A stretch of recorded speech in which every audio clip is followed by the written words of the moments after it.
tax credit and we've got the Trump accounts, we got to take advantage of this stuff. We're restoring homeownership for real families, and you may not think this is connected to the pro-life cause, but when we ensure that real families, moms and dads, instead of Wall Street, have access to American homes, we help create that important culture of life. And the thing that I'm perhaps the most proud of is that we have been responsible stewards of your tax dollars on this question of life. And so, just yesterday, this administration launched fraud investigations into Planned Parenthood affiliates.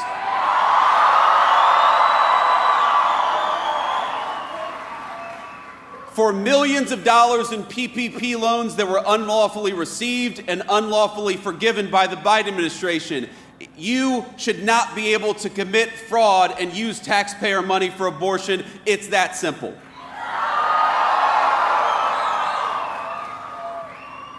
At many of our departments, we've reinstated a ban on the use of fetal tissue in federal research. That's another big one. And this is something we're so proud of. We're returning accountability to our foreign policy as well. Under Joe Biden, it was the policy of the United States to export abortion and radical gender ideology all around the world. That is what they did with your tax money. They would relentlessly bully developing countries into parroting their far-left views. But under President Trump's leadership and with our great Secretary of State, we believe that every country in the world has the duty to protect life. And that it's not our job as the United States of America to promote radical gender ideology. It's our job to promote families and human flourishing. Now that's why we've completely realigned U.S. foreign aid and turned off the tap for NGOs whose sole purpose is to dissuade people from having kids. It's why we rejoined the Geneva Consensus Declaration to promote maternal health and strong families all over the world. And it's why we speak up when other nations throw pro-life and pro-family advocates in prison for silent prayer, which we've seen way too much, but it's got to stop. And today, our administration is proud to announce a historic expansion of the Mexico City policy. We're going to start blocking every international GO that performs or promotes abortion abroad from receiving $1 of U.S. money.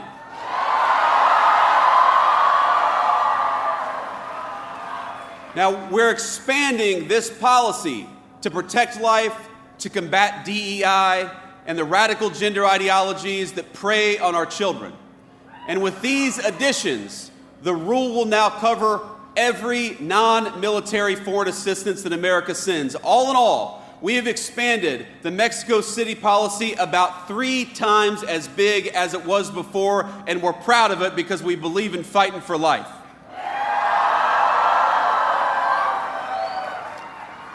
And a lot of you may know that under the Biden administration, they use Medicaid and other programs to launder your tax dollars into abortion money all over the United States of America. And with the help of our Republican majorities in Congress, with the Working Families tax cuts, we stopped that practice once and for all. It's illegal now, exactly as it should be. Let me just say, my friends, that we have to be clear. We cannot be neutral. Our country cannot be indifferent about whether its next generations live or die. Because, think about it, what ultimately gives meaning and life to the United States of America, this is not a new question. Every civilization has been forced to answer it. You march today, we march today, because you have an answer to this question about what kind of civilization we are and about what kind of civilization we're going to become in the future. I read an article some time ago. It was about classic archaeology, of all things. And one particular piece of information has haunted me. That one of the telltale signs of an ancient brothel in the pagan world was that you'd always find a large number of baby skeletons nearby. A lot of baby skeletons. And those bones predominantly belonged to boys. Because unlike little girls, those boys would be of no use to the future adults who were running those brothels.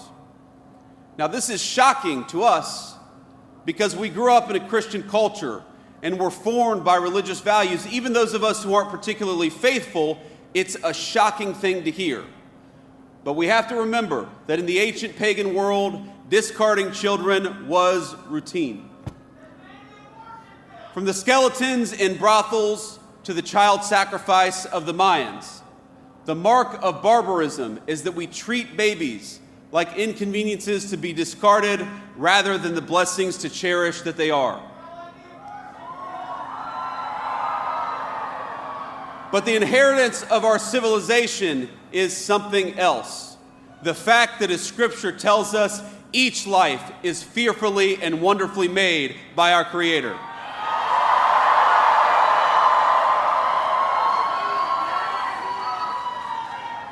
The March for Life, my friends, it's not just about a political issue as important as all this politics stuff is. It is about whether we will remain a civilization under God, or whether we ultimately return to the paganism that dominated the past. Today, the far left in this country tells our young people that marriage and children are obstacles, that it's irresponsible, even immoral because of climate change or some other reason, to encourage our young people to raise a family. They tell us that life itself is a burden, but we here at this march, we know that it's a lie. We know that life is a gift.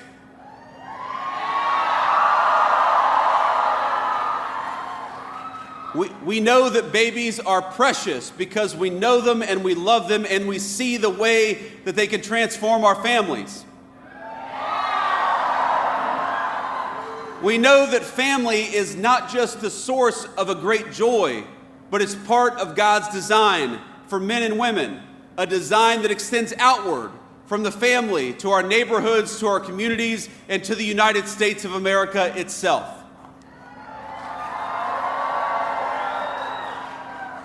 And we here know, that treating everyone with dignity isn't always easy. It's not always convenient, but it's the right thing to do. We know that the people telling our young men and women that discarding family and children is a form of liberation, we know that those people are telling a lie. And so, to our fellow Americans, we march in part to serve as a witness. To our fellow Americans, we say, you're never going to find great meaning in a cubicle or in front of a computer screen, but you will find great meaning if you dedicate yourself to the creation and sustenance of human life.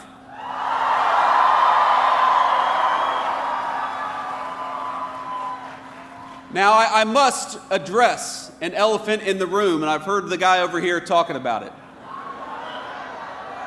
A fear that some of you have that not enough progress has been made, that not enough has happened in the political arena, that we're not going fast enough, that our politics have failed to answer the clarion call to life that this march represents and that all of us, I believe, hold in our hearts. And I want you to know that I hear you and that I understand. There will inevitably be debates within this movement. We love each other. But we're going to have open conversations about how best to use our political system to advance life, how prudential we must be in the cause of advancing human life. I think these are good, honest, and natural debates. And frankly, they're not just good for all of you, they help keep people like me honest, and that's an important thing.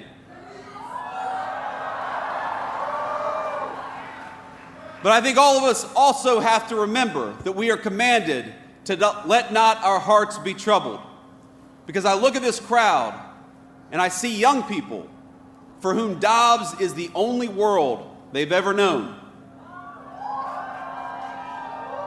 And I see people with just a little bit more gray in their hair who for 50 years toiled to live in a country where questions of life would be answered by we the people rather than tyrants in robes. All of us have heard their stories. They've heard of the movement betrayed, of taking one step forward and then 2 steps back and then 3 steps forward after that. They know stories of heartbreak and of triumph.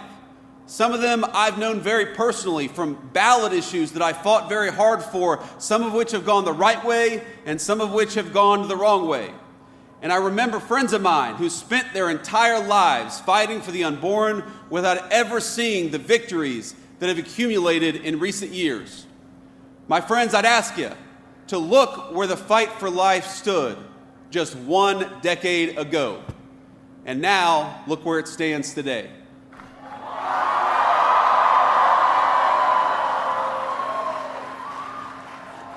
We have made tremendous strides over the last year, and we're going to continue to make strides over the next 3 years to come. But I'm a realist. I know that there is still much road ahead to travel together. Take heart in how far we've come, but don't lose sight of why we march. And so long as you are out there marching for life, I hope you know that the Vice President of the United States will march with you. God bless you all, and thanks for having me.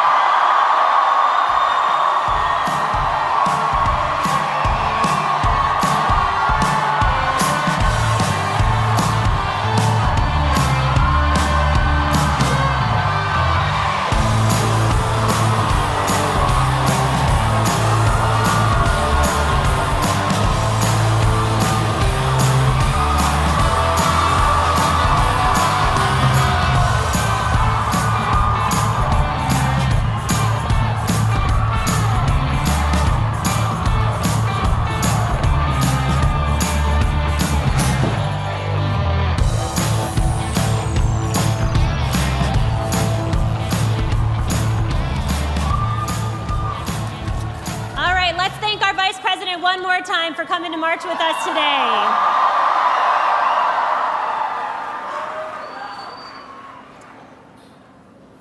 Mr. Vice President, thank you for standing with the pro-life movement and for your inspiring remarks. On behalf of our marchers, congratulations again to you and the Second Lady on your baby on the way.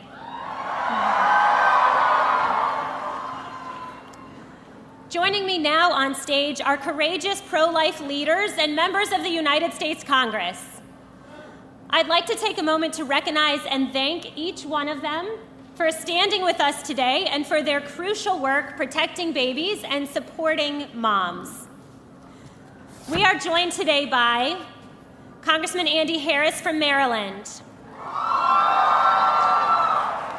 close to a hometown congressman here where we stand. Congressman Michael Cloud from Texas. Congressman John McGuire from Virginia. Congresswoman Michelle Fischbach, Minnesota. Congressman William Timmons from South Carolina. Congressman Robert Adderholt from Alabama. Congressman Andrew Clyde from Georgia. Congressman Bob Onder from Missouri. Got some Missourians here. Congressman Tim Walberg from Michigan. Congresswoman Kat Cammack from Florida. Congressman Dan Crenshaw from Texas. Congressman Dan Muser from Pennsylvania. Congressman Bill Huizenga from Michigan. Congressman Glenn Grothman from Wisconsin. Congressman French Hill from Arkansas. And Congressman Mike Kennedy from Utah. Thank you all for standing with us today. We are honored to be joined by these elected leaders who are fighting for life on behalf of all of you on Capitol Hill. And now I am thrilled to welcome to the podium 2 incredibly dedicated pro-life champions in Congress. the Speaker of the U.S. House of Representatives, Mike Johnson, and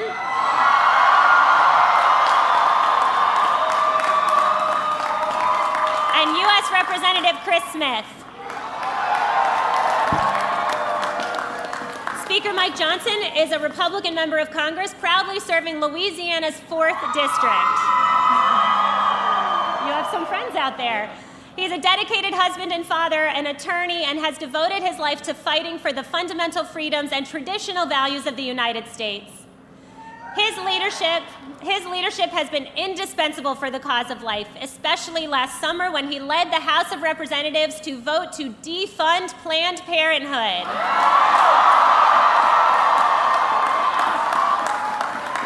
Marchers that would not have happened without Speaker Mike Johnson.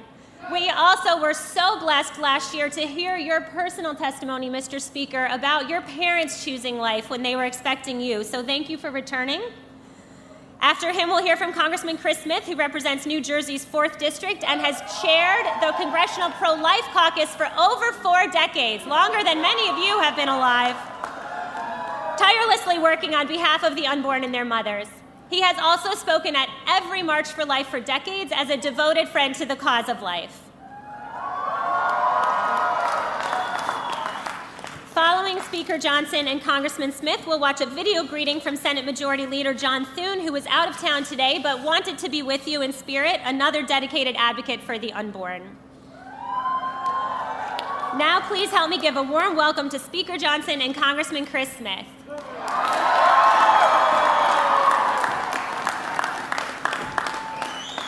Wow, thanks so much. What a great crowd. And right on the verge of a polar vortex. Your commitment is greatly appreciated. I want to congratulate my friend JD for the big announcement on the baby that's due in July. I told him backstage, my wife Kelly's with me. Kelly, raise your hand. My wife Kelly. We have 4 children as well.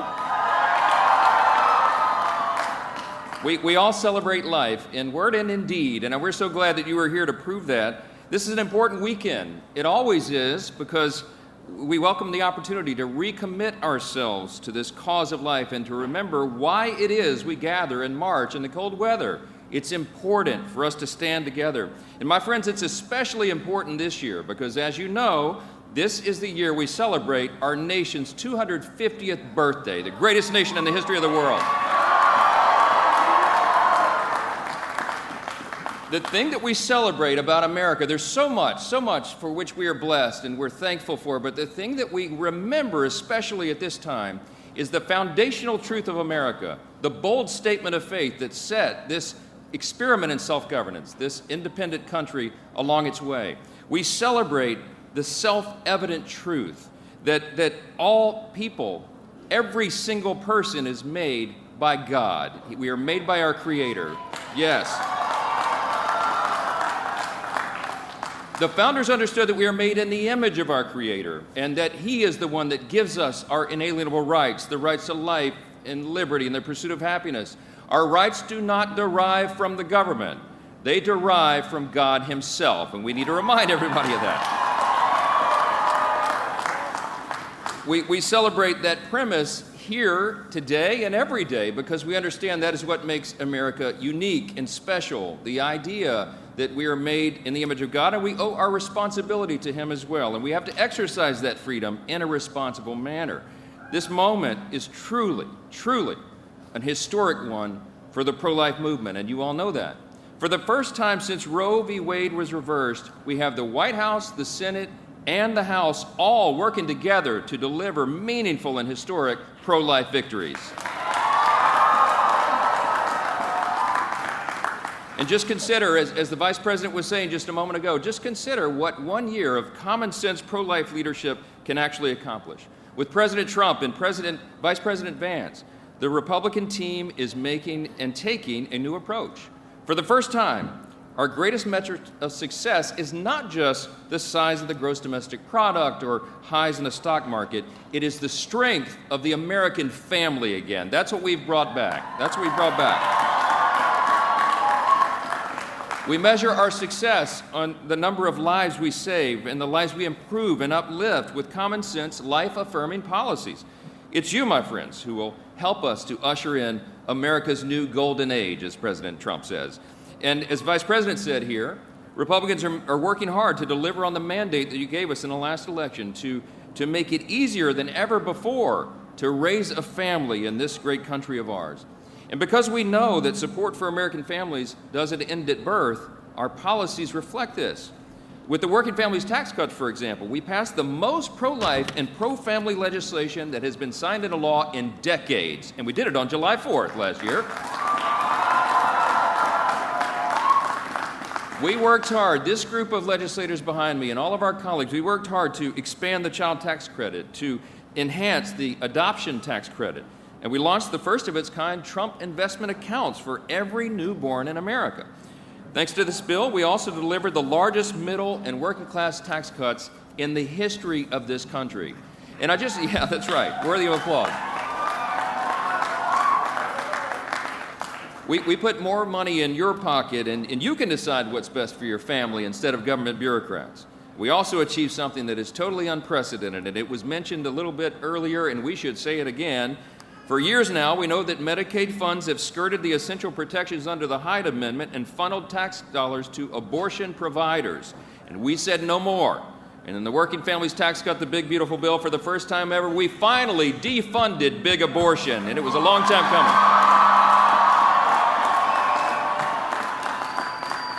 We stand here today with one united voice to affirm the federal government should not be subsidizing any industry that profits from the elimination of human life. And today I'm so proud to stand along so many principal leaders here in Congress. You heard their names. They helped us achieve these victories. Chris Smith, as was said, for 4 decades has been leading the pro-life caucus in Congress. Just this week, Congresswoman Michelle Fischbach, Michelle, raise your hand. She introduced, She introduced her bill, ensuring federal assistance can be used to support pregnancy resource centers across the country. That's a big thing.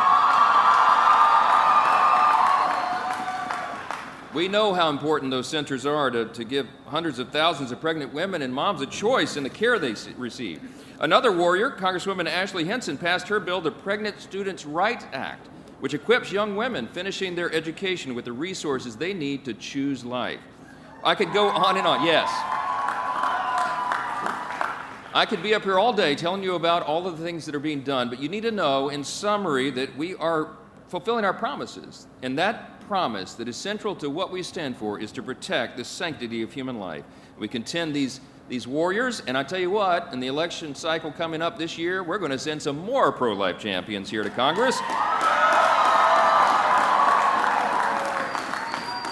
I just want to close with this. It was mentioned earlier that we all have a reason that we march. We all have a reason that we believe so strongly in this principle, and my life story is that one. And in 2 sentences, I was the product of an unplanned teen pregnancy exactly 1 year before Roe in January of 1972. And a lot of people try to convince my very young parents that they should just take care of that problem.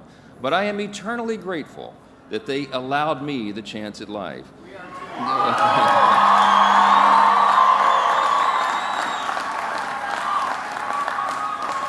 I think of the millions of children that did not have that same opportunity. And every single child deserves the opportunity to fulfill their God-given potential. And it is up to us to defend that freedom and that right, that essential freedom to be born, the unalienable right to life that is imperiled in our generation. And we're so grateful that you are willing to march and stand and speak for that issue. I'm happy to say that all this is changing because of you. And despite the special interests that fund abortion, and despite the voices that tell you to look away from the beating heart, and despite all those who continue to deny the truth, you are here, and we are here, and we stand together for life. We're so grateful for all that you do.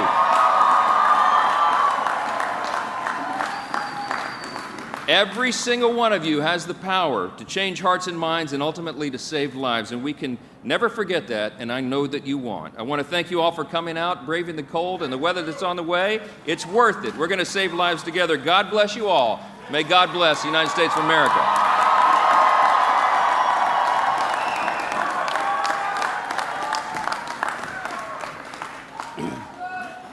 We have an amazing speaker, He is strong, he's lion-hearted, he's got a heart of gold as well.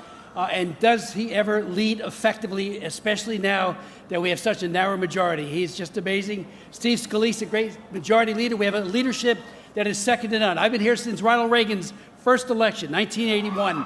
And I can tell you, this leadership is the most pro-life, so committed, and behind me are just absolute heroes, men and women who take up the fight every single day. You know, Michelle Fishbach's bill that passed this week to help pregnancy care centers, only one Democrat voted for it. And the debate, if you go back and watch it on C-SPAN, was disgusting as the pregnancy care centers were smeared by the Democrats who were leading the charge against it. Of course, Michelle stood strongly against it and did an amazing job, and we did secure its passage. Let me just say very briefly, my dear wife Marie and I, more than 50 years ago, met in the pro-life movement. And today, like you, we are more committed, hope-filled, determined, and let me add, more impatient than ever to see life celebrated as a gift from God. With indomitable faith, compassion, and tenacity, and all of you I know are doing this, we must today recommit to protecting the weakest and the most vulnerable. As Mike meant, as the speaker has indicated, and others before, more than 2,700 pregnancy care resource centers throughout the U.S. are helping women choose life. And each and every one of those centers is an oasis of love, empathy, compassion, and they have helped so many women, both during the pregnancy and afterwards, as well as the families.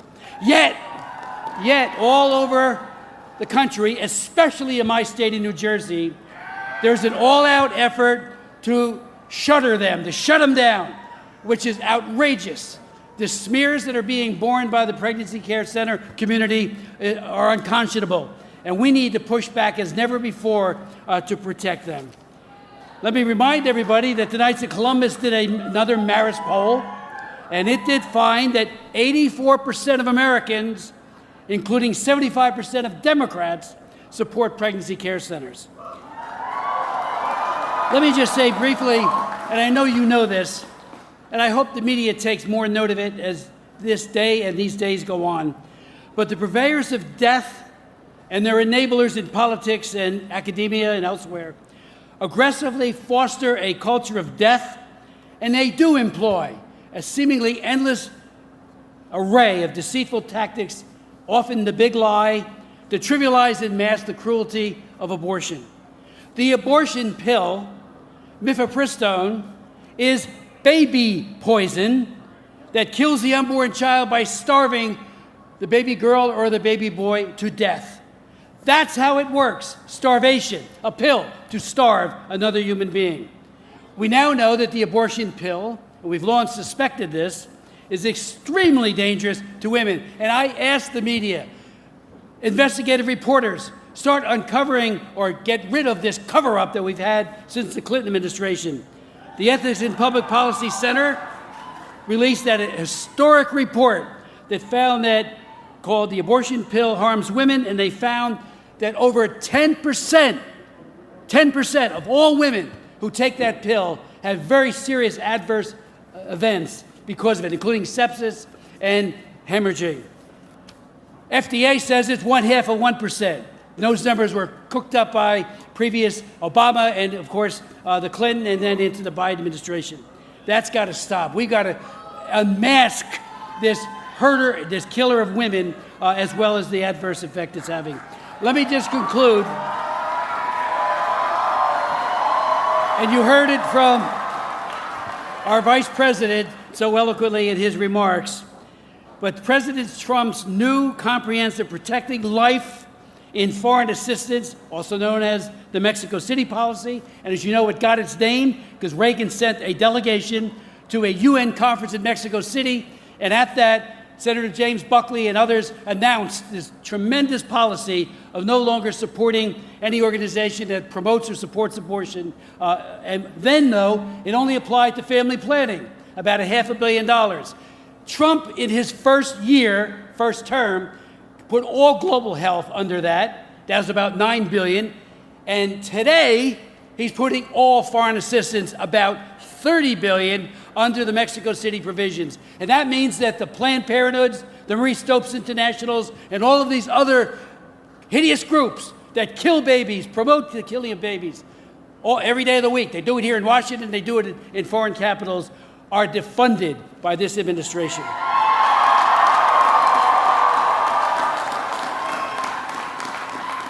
Each and every day, my friends, and I conclude, thanks to your efforts and your prayers, many unborn children and their mothers have been, are being, and will be protected. We know that the injustice of abortion need not be forever. God bless you, everyone.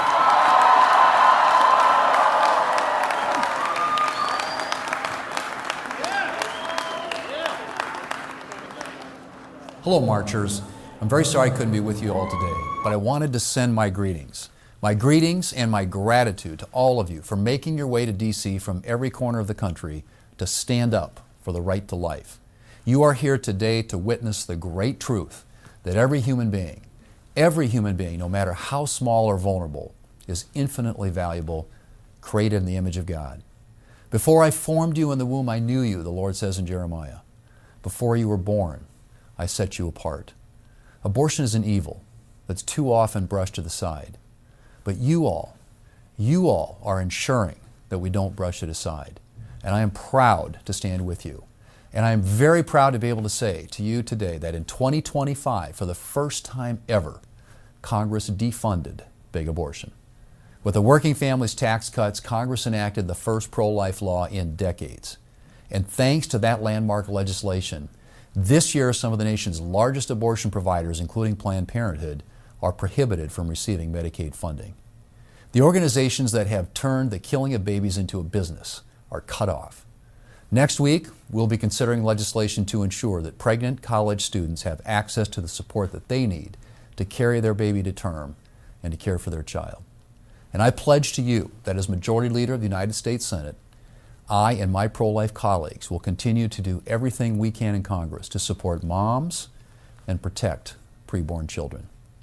We may not always be successful, but we will never stop trying.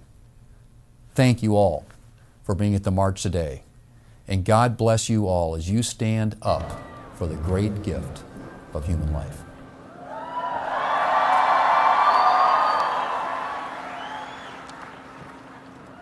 Thank you, Speaker Johnson and Congressman Smith, and we're grateful to Leader Thune for his remarks as well. Marchers, we are at a crucial moment for the cause of life on Capitol Hill. Just this week, the House of Representatives passed 2 bills that strengthen support for women, babies, and families, helping ensure that they are better equipped to choose life. Our thanks to the House for passing the Pregnant Students' Rights Act, which ensures that college women who are pregnant have support that they deserve from their universities. And the Supporting Pregnant and Parenting Women and Families Act. Thanks again to our members for those important votes.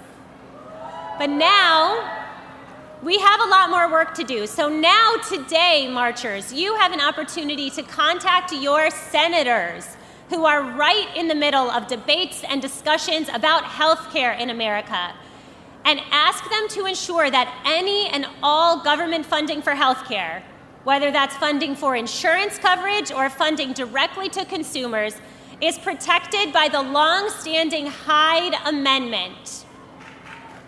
In other words, no taxpayer dollars should be used to pay for abortions, including through any form of insurance coverage for abortion.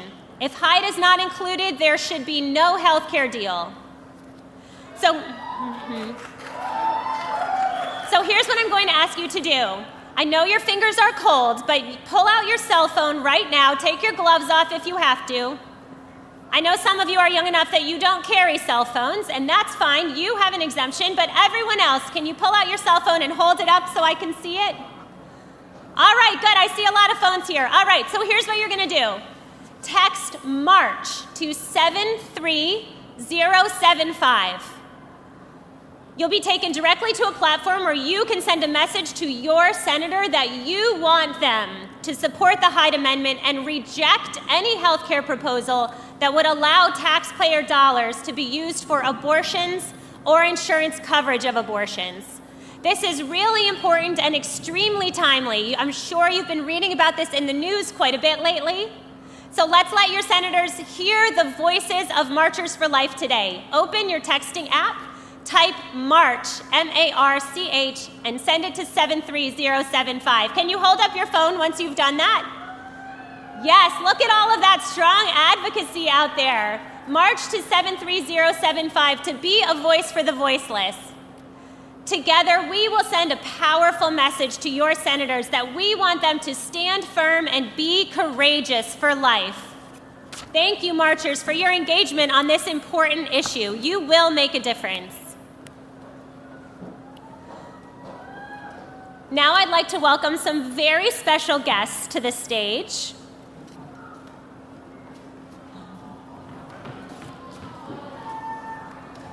All right. Since we're, hi, honey. Since we're all spending some quality time together today, I thought we should take a minute to get to know each other a little bit better, shall we? All right, so I'll go first. I'm Jenny, your MC. Marchers, I am you. I have been marching, standing out in that rally crowd since I was 18 years old.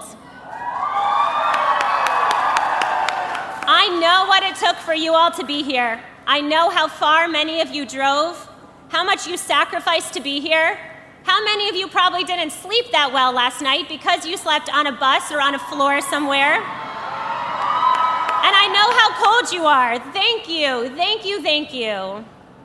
This is my family.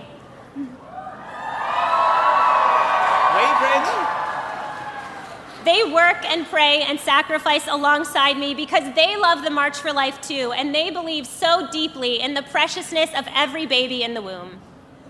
My kids have grown up as marchers, and they are thrilled to see you all here today.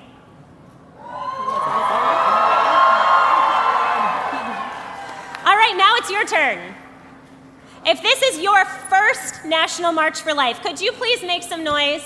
Wow! Can we all welcome our first-time marchers? Welcome to the March for Life, friends. Welcome. Okay, this is going to be like the elimination dance at weddings. If you have been to the March for Life more than 5 times, can you raise your hands and make some noise? Thank you to our veteran marchers. Where are my high schoolers? Do we have any high school students here? Thank you, high school students, for bringing your amazing energy. You lift all of us up. Where are our college marchers? You all have a special place in my heart because I first marched with my college group. Go Irish.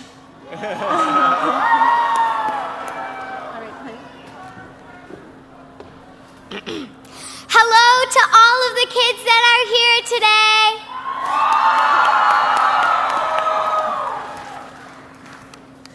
Thanks, honey. If it took you longer than 5 hours to get here, can you please shout? Did anyone travel? Wow. Is there anyone here who traveled for 10 hours or more to come to DC for the March for Life? Wow. You all are so inspiring. There is no other cause, no other mission that brings people together like the March for Life and the pro-life community. Thank you all for your dedication to being here together. I hope you are finding deep encouragement from seeing who you're standing among. Thank you. I'm going to let them leave the stage because the kids want a snack. Thanks, guys.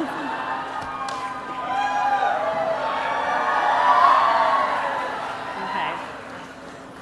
All right, that was fun. And it was also really important. I wanted you all to hear each other, to get some sense of how big and dedicated and diverse and multi-generational and pan-geographical this crowd is, because I know that you all can't see each other. But I can see you all, and let me tell you, there are a lot of people here today. I cannot even see the end of this crowd from where I'm standing. Marchers, you are part of something really big. And I mean that literally, but I also mean it metaphorically, culturally, historically. You are part of something bigger than yourself and your group, bigger even than just this day and this year. Whether this is your first march, like so many of you, or you're a seasoned veteran, you are making history by being part of the world's largest annual human rights demonstration, standing up for the very least among us.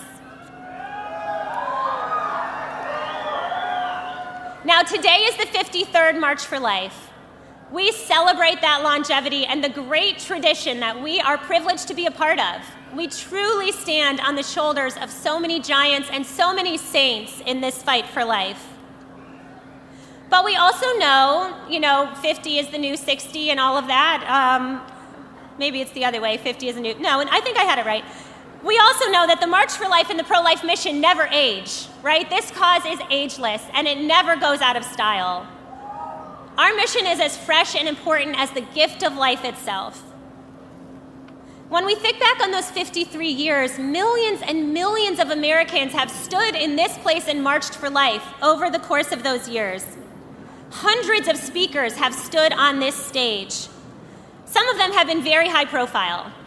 We've been joined over the years by incredibly inspiring political and cultural leaders, and we've been joined again today by awesome, impactful speakers, and we have more in store for you. We're so grateful for their witness. But marchers, I want to say to you that over the course of the past 53 years, it actually isn't the people standing on this stage who have made the March for Life so powerful. It isn't the speakers who have kept up the incredible momentum that brought down Roe versus Wade, and it isn't just the people on this stage who continue to change hearts and minds for life. It is you, the marchers. You are what make the March for Life so powerful. You are the story that needs to be told, and we have a lot of members of the media here today who I hope will tell this story. Your witness, your persistence, your determination, your energy, your unflagging, unfailing hope, your love for the littlest ones and for moms who need a hand, your joy, and of course the sheer number of you who are here, year after year after year. There is nothing in the world like the March for Life. By being here, you are part of something that has changed the course of history in our nation, saved so many lives, and moved countless hearts. Young people, our high school and college marchers, you are the heart of the March for Life and the pro-life movement. Young people, your generation is the tipping point. You are sending a message by being here to our political and cultural leaders and the whole nation that they need to sit up and pay attention because the rising generation demands protection for the unborn. That's right, let them hear you. Polls show that pro-life support is surging among young adults. Your peers, young adults 18 to 29, have been surging upward in terms of identifying as pro-life, and the percentage of young adults who think abortion should be legal under any circumstances has plummeted. You are doing that, young people. Keep evangelizing your classmates, your friends, your siblings, your teammates. Keep sharing the truth about the preciousness of every human life. The fight to end abortion is serious business, no doubt about it. But we go about that business with peace, confidence, and the overspilling joy that's on display here today, because all of this is rooted in our deep conviction that life is a gift. Life is true.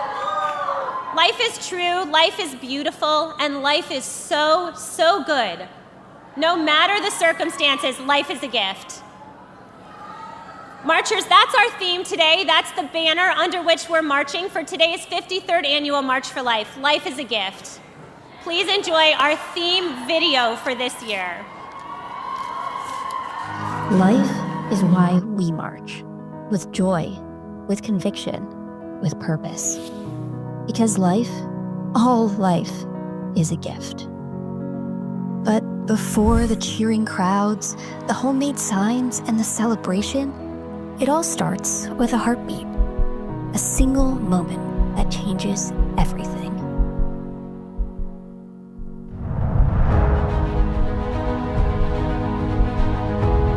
A precious little gift, not wrapped in paper or tied with a ribbon, but full of promise.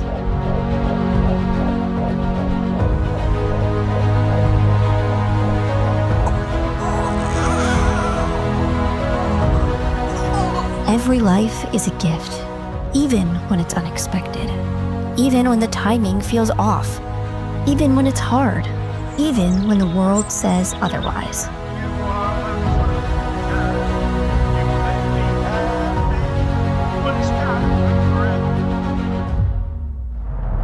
We have been marching for over 50 years, and we will still march on, because the world needs to hear that every single human life is precious, and because our heritage as Americans includes the right to life. We march as heirs of a legacy of courage, hope, and joy, and on behalf of generations yet to come. We march because life is beautiful, unrepeatable, and perfectly unique. Life is worth protecting and worth celebrating. We march to be the voice for the voiceless. All life deserves a chance, because every single life is a gift.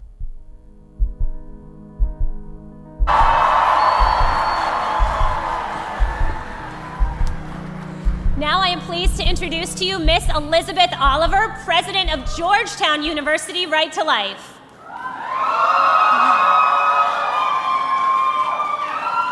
Georgetown Right to Life and its growth in the past few years is a perfect example of the surging pro-life sentiment of Gen Z.